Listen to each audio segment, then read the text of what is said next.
No one can say that game disappointed.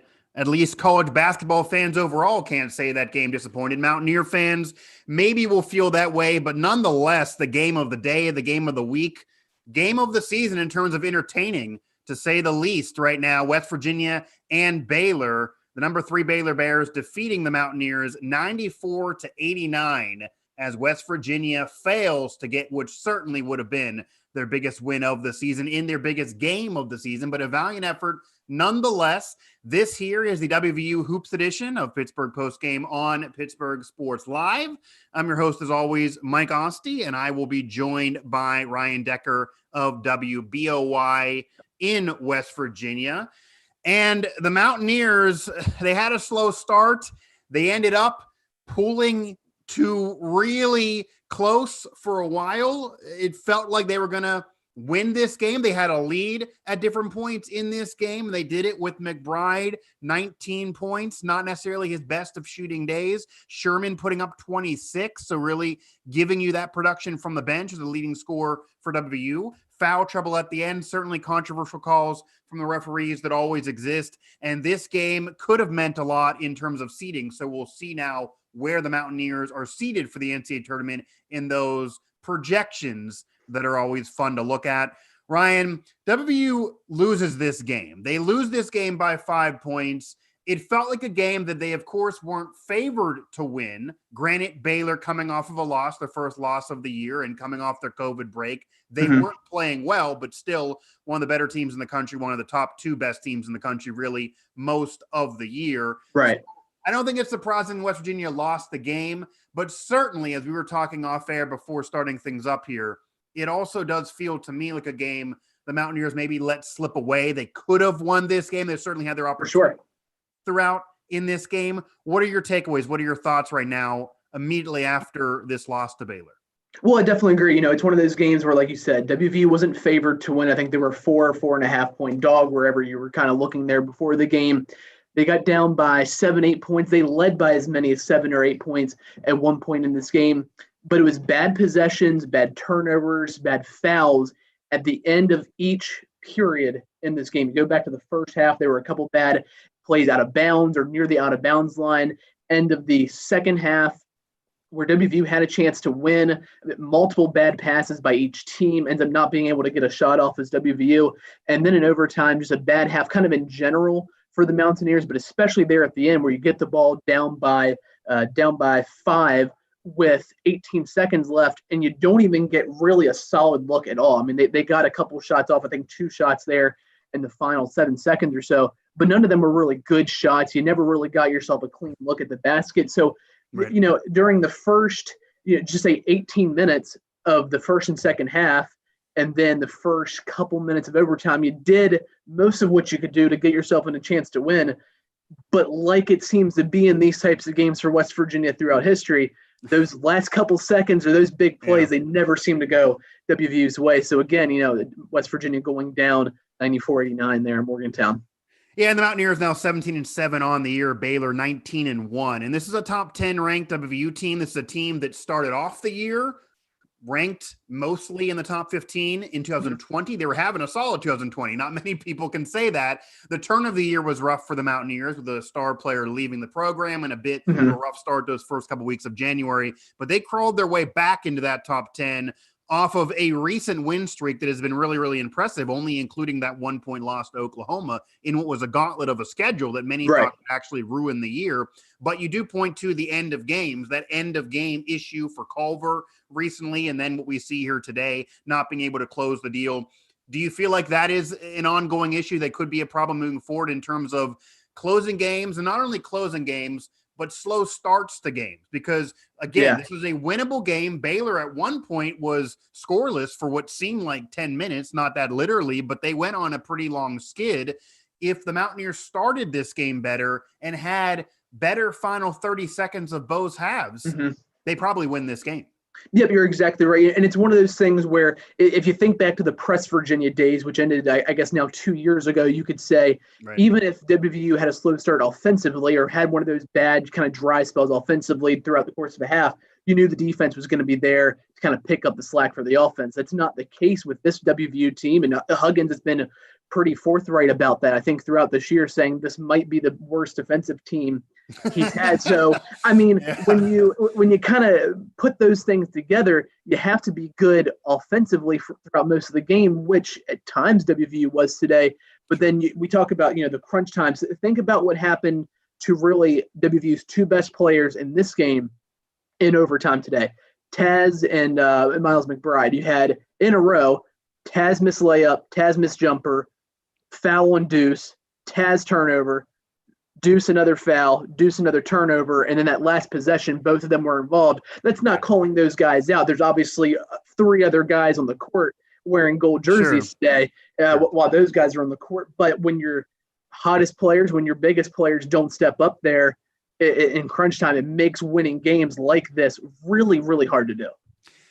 The Mountaineers lose. Biggest game of the year. They do not get that W, 94-89 against the Baylor Bears. WVU win streak comes to an end here. This is, again, the WVU Hoops edition of Pittsburgh Postgame on PSL. Smash that subscribe button, bottom of the video to do so. It's free to do so, thanks to our sponsors here throughout the Pittsburgh Sports Now network. You can also find our postgame recap and all our postgame reaction over there at WV Sports Now. Cody Nesper putting that up for us while we're on the show. Mike Asti, Ryan Decker of WBOY recapping this game and kind of pivoting it forward to what we think is going to occur in the Big 12 tournament and also the NCAA tournament as March Madness is now in full swing. Now, Ryan, we can kind of harp on the negative, but in some ways, there's still a lot of positive takeaway from this game, and certainly from the Mountaineers team recently. This is a Baylor team, again, that was a top 2 ranked team most of the year. A legit argument exists. They would still be a top 2 ranked team. They're 3 entering the game if it was not for COVID-19. They lost that game to Kansas, a bad loss, but prior to that, they were undefeated, which was incredibly impressive in this weirdness of a season. Now, McBride, though, ends up with 19, but a sluggish start for him. Culver only 9, 0 for 4 from the field. Before we get to maybe those negatives, in terms of a positive here, Taz Sherman, 26 off the bench. That bench production for WU has been there recently, and he's coming off of solid bench performances in a row after sitting out a game with an injury, and then the game before that having 25 as a starter. Despite the loss, overall, do you like this Mountaineer lineup? Do you think this is a lineup moving forward? And I say that because Huggins is prone to normally like a lineup and stick with it. But this year, in contrast to his entire career and somewhat forced to do so with Oscar leaving the program, he's tweaked the lineup and put out a different lineup seemingly every other day. Some of the lineups have been semi-surprising to some fans and media. But is this now the WVU lineup, especially with Taz, seemingly feeling comfortable in that bench role now, okay with the role, and being more productive there than ever before? Yeah, I think this is the lineup. And what to do with Emmett Matthews at times, I think, is going to be something of note down the stretch of this season, especially when we get to the postseason here next week. But looking at Taz Sherman, especially over the last 5-6 years or so, Bob Huggins really likes to have that sixth man he can rely on. That guy that probably could be starting in any other year, but it's that he likes that six-man role. You think back to Tariq Phillip, Jay Sean Page, among other guys. Taz is really filling into that role, I think. You look at the 26 points tonight. You mentioned some of the other great games he's had recently. So, yeah, I mean, I think as long as Taz feels comfortable in this role and no one else in the starting lineup deserves to be demoted from that starting lineup, yeah, I think this is what you got to go with because, I brought up Emmett Matthews there. He's a guy that's in the past, and he's shown it this season. He can have that 20-point game or that really solid 15-point game performance that you need out of that starter when he wants to. Right. And you're going to get more than 9 points and 5 rebounds from Oscar. From Culver, and it was 9 and 9 from him at most given nights. You're going to get a little bit more than that from him. But, yeah, speaking of Taz specifically, I think this is the role that he's going to have throughout the season. Ryan Decker of WBOY here, Pittsburgh Sports Live and WV Sports Now's postgame show. Mountaineers losers 94-89 to the Baylor Bears. WVU now 17-7 overall on the season. Sherman 26 points, 9 for 14 from the field. And the player that fit into that role prior to Taz kind of taking on this bench role was McNeil, who ends up with 18 points, 7 for 11 from the field.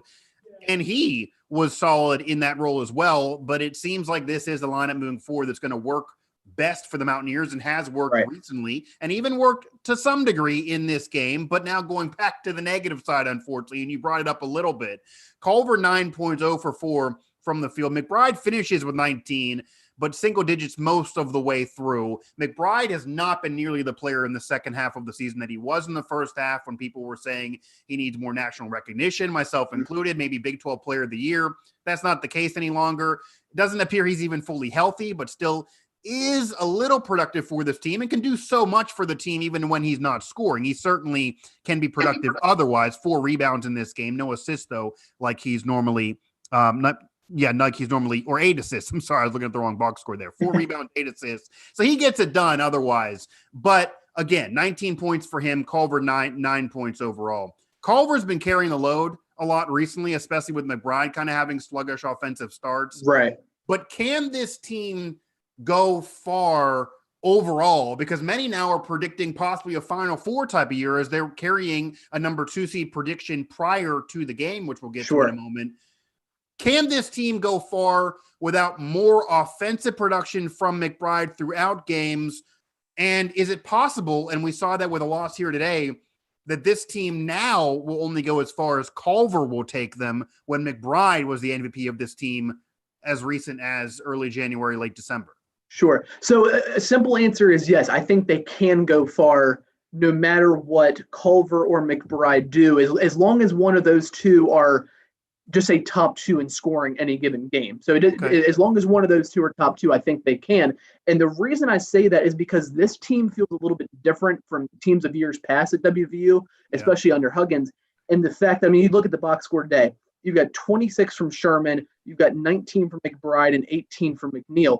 Most WVU games in years past, those 18 points, that 18-point performance out of McNeil, that might be by far and away the leader in the clubhouse for any given game. We're seeing this year, you've got more guys that are able to score 15 plus on any given night, combined with someone else who can also score 15, maybe 20 plus on a given night. I think, and it's teams like that normally go farther in the postseason play. I think that's why at times WVU hasn't gone as far as they could have in the postseason, because you never know who's going to be that guy any given night. At least you've got an idea on this team.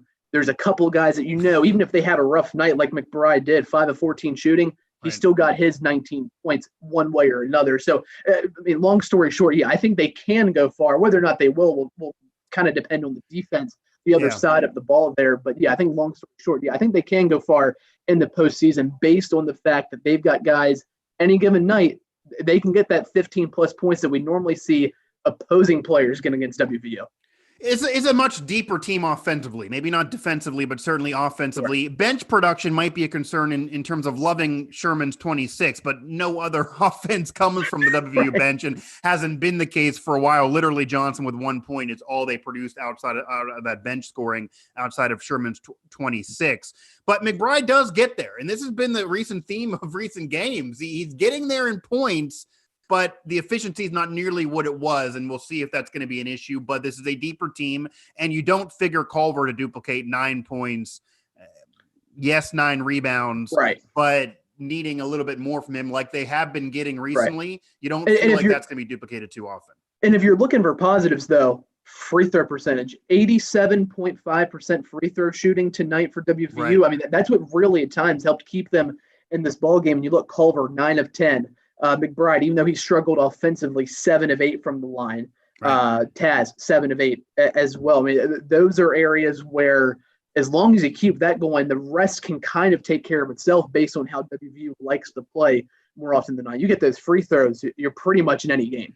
Yeah, Ryan Decker of WBOY here on the West Virginia Mountaineers postgame show after the Mountaineers fall to the Baylor Bears 94-89. WVU now 17-7 on the year with a Big 12 tournament on the horizon, and then the madness of March really gearing up with the NCAA tournament that, unlike last year, which it didn't occur, and the Mountaineers kind of lost out on a tournament they thought they were red hot going towards. This year, that's similarly the case, and a more veteran team.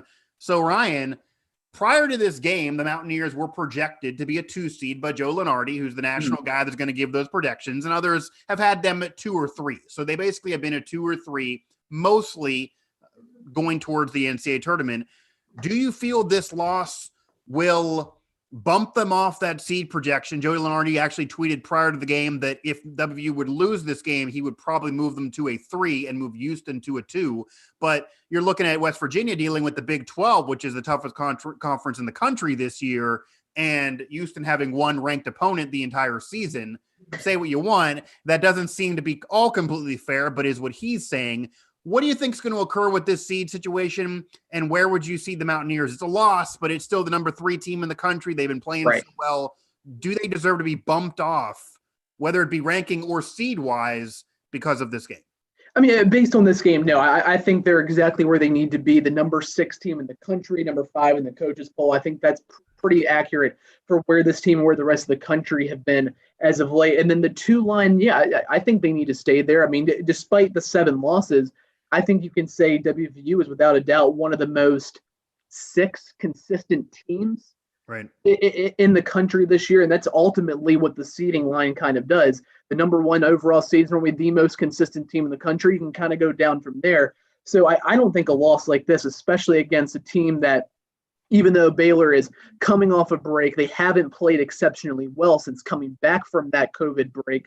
They're still the number 2, I mean, really, let's call it. They're the number 2 team in the country. I know they're the 3 beside their name today, but they're the number 2 team in the country. They've got the Big 12 Player of the Year and arguably the Big 12 Coach of the Year.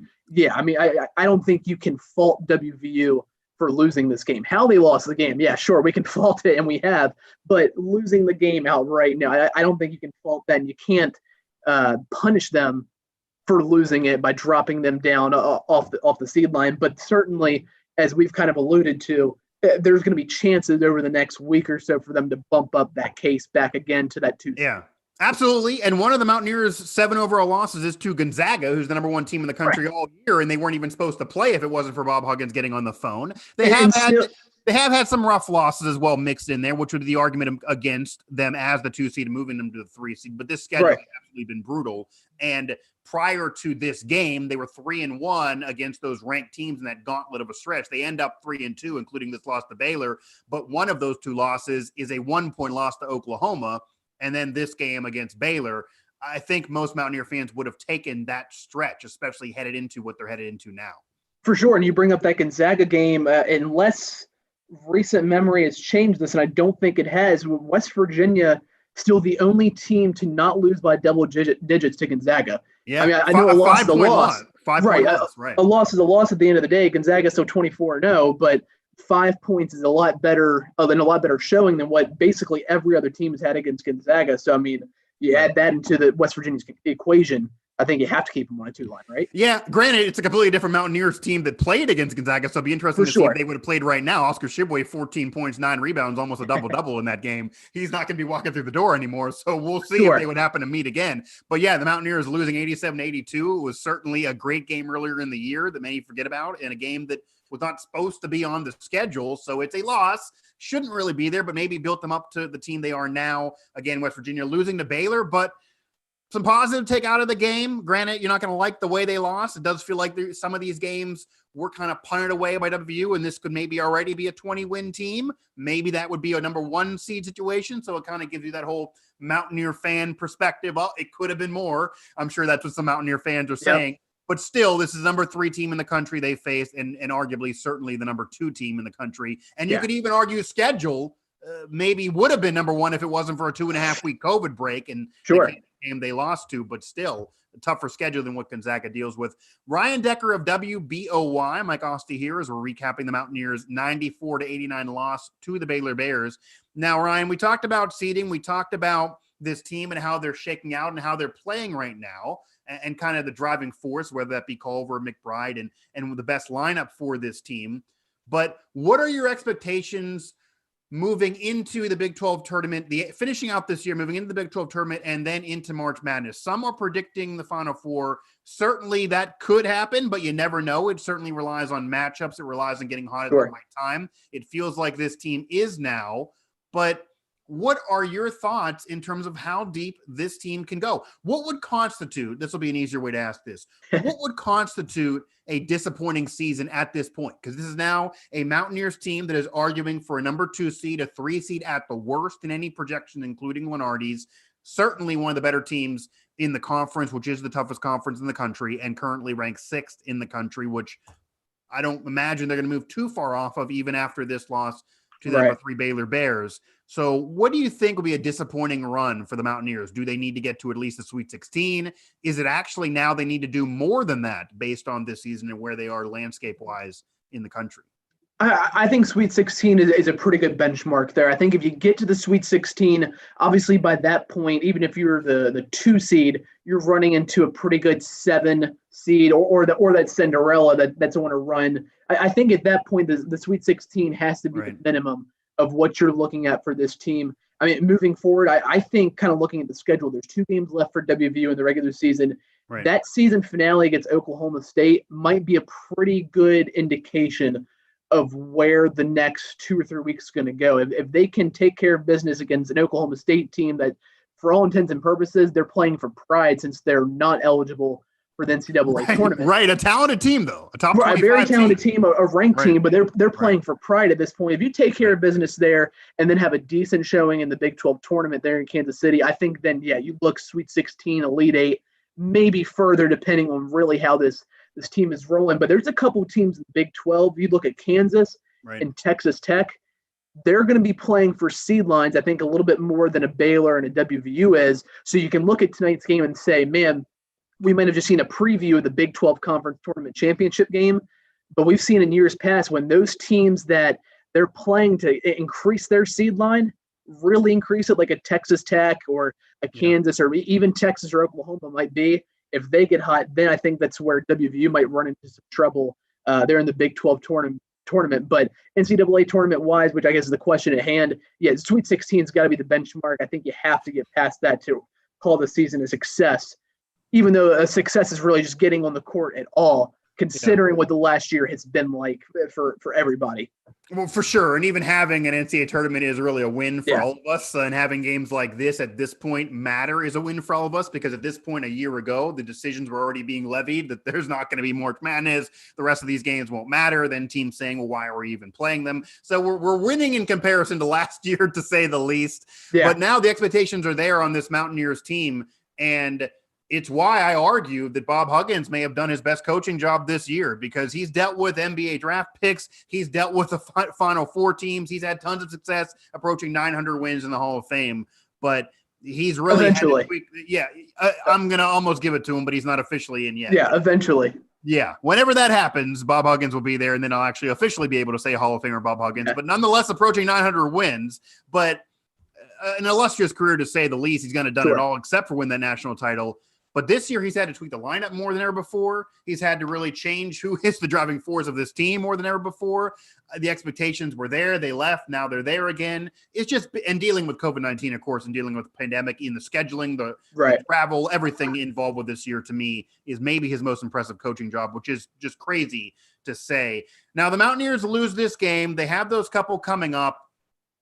In terms of on the court – anything the Mountaineers need to do to kind of get back on the right track here, because this is such a deep conference. You bring up Texas Tech, you bring up Kansas. These are teams the Mountaineers have beaten this year, but also very talented teams. And this could easily be one of those years where a lot of those normally elite, thoroughbred, blue blood programs, some won't get in the tournament, obviously. Duke, North Carolina, Kentucky, they're not going to probably be there. But those who are going to squeak in like a Kansas with tons of talent and all those recruits, it's almost one of those years that feels like maybe one of those teams could turn it on out of nowhere and have a dominant month and then go to an out of nowhere Elite Eight or Final Four. Right. What do the Mountaineers need to do on the court to avoid that and continue this level of success?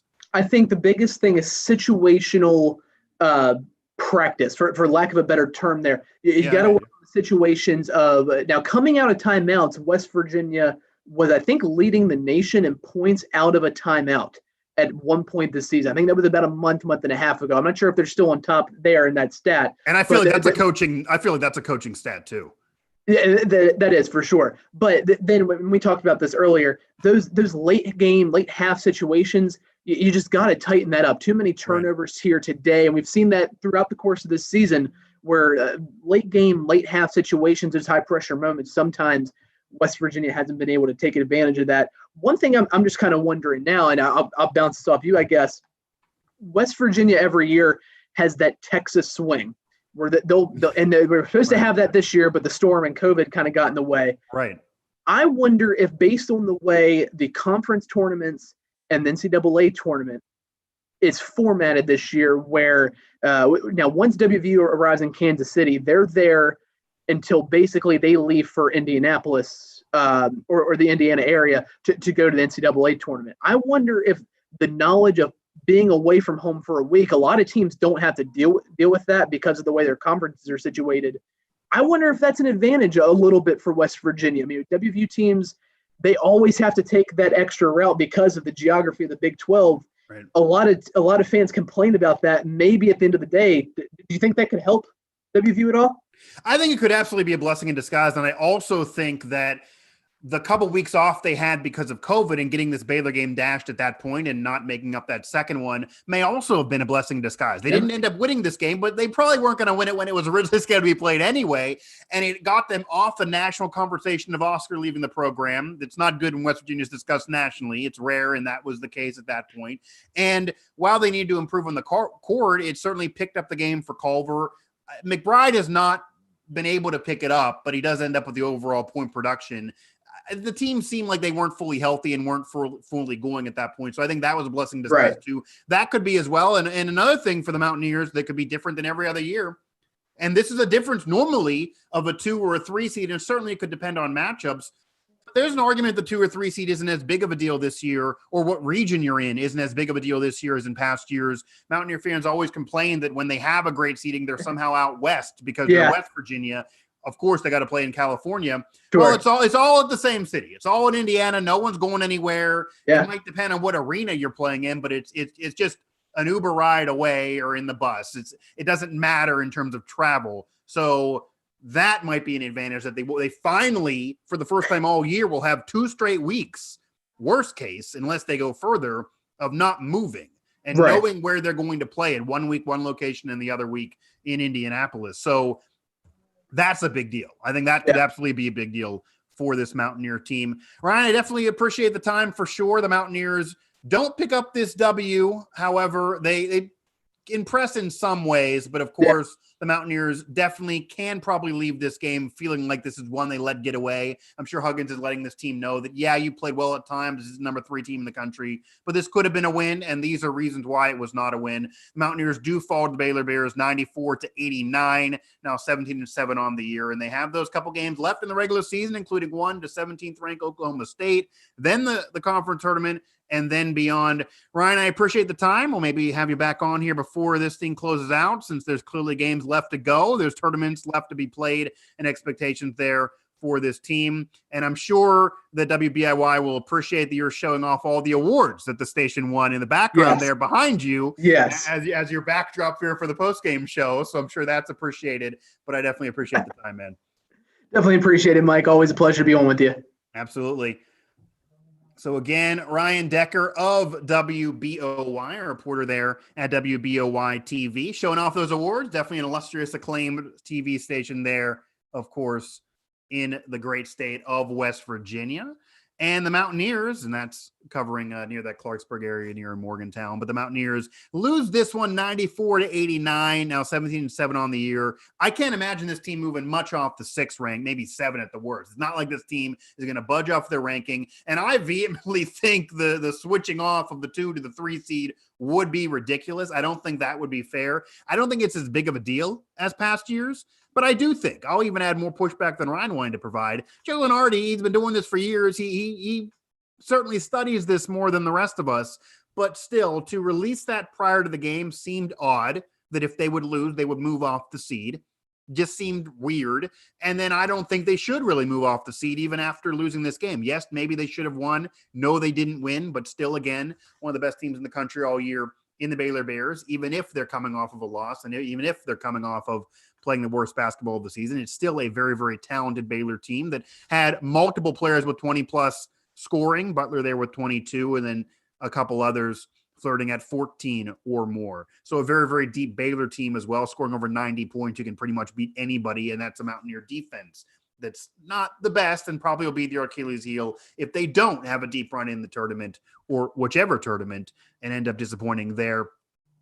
But I don't think the seed should be changed. It's still a number 2 seeded ranked team to me in terms of where they would line up for the NCAA tournament. Of course, the conference tournament will matter, but I definitely think the 2 seed right now on projections is what they deserve. Not a 1 by any means. Those bad losses can't be made up. But you look at the landscape, everyone's lost bad games. They play in the toughest conference in the country. They dealt with a gauntlet of a schedule recently. And trust me, if this wasn't the case, I wouldn't be saying it. But I definitely believe they deserve that 2 seed, especially because of, and I'll leave you with this, the team that Joe Lunardi thinks is going to move to the 2 seed and going to project now as the 2 seed, Houston, playing one ranked team all year. The Mountaineers have faced 5 ranked teams in 2 weeks. It's getting a little ridiculous playing both Gonzaga and Baylor this season. Not many teams. In fact, I don't think anyone else, just off the top of my head, can say that. So I think when you look at a totality, even with the roster being different, Oscar no longer being here, I think this Mountaineer team does deserve that 2 seed despite this loss. But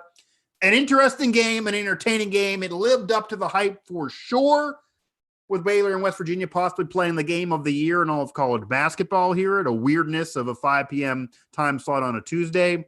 But it does give you that taste that maybe the Mountaineers let one slip away. And imagine with this victory and winning out the rest of the way, what they could say. Then the number 1 seed would not be impossible. It really is now. But I think that 2 seed should still be locked up. We'll see how they finish things out. I think they finally have found that lineup. They obviously need more from Culver, but I imagine you figure to get that. And they need more in terms of efficiency from McBride, but doing so much else. And ending up with those points, it's hard to be too upset. The Mountaineers lose to the Baylor Bears 94-89. West Virginia now 17-7 on the year. A couple more left in this regular season, and then headed to the Big 12 tournament. And then, of course, that bubbling effect in Indianapolis. Great place to have it. I think that's the perfect spot to be having it, by the way, for college basketball. For the NCAA tournament and Mountaineer fans, you know games are going to be played and you have a chance this year. So COVID-19 be damned, the Mountaineers have a postseason. But losers on this day, and we will see how satisfied Bob Huggins is with how he handles the rest of the week. But nonetheless, the Mountaineers fail to knock off the Baylor Bears and now look to rebound and continue their hot streak the rest of the way, headed towards the Big 12 tournament and then beyond as March really heats up and that madness takes over.